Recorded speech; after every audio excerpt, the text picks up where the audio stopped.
আমতলী থানার পুলিশ চুরি যাওয়া জিনিস উদ্ধার করলো। একই সঙ্গে কমলপুর থেকে এই চুরির সঙ্গে যুক্ত মাস্টার মাইন্ড চোরকেও জালে তুলল। গত 23 মার্চ মধুপুর এলাকা থেকে রিটন মিয়া এই চুরির অভিযোগে দায়ের করেছিলেন আমতলী থানায়।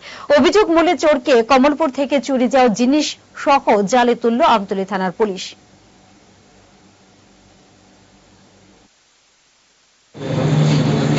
গত 23/2/2025 তারিখ রিথন মিয়া নামে মতিনগরের একজন আমাদের কাছে একটা কমপ্লেন করেছে। উনার বাড়িতে বিল্ডিং এর কাজ করার জন্য একজন লোক এসেছিল, যে উনার বাড়ি থেকে নগদ টাকা এবং স্বর্ণের অলংকার চুরি করে নিয়ে যায়।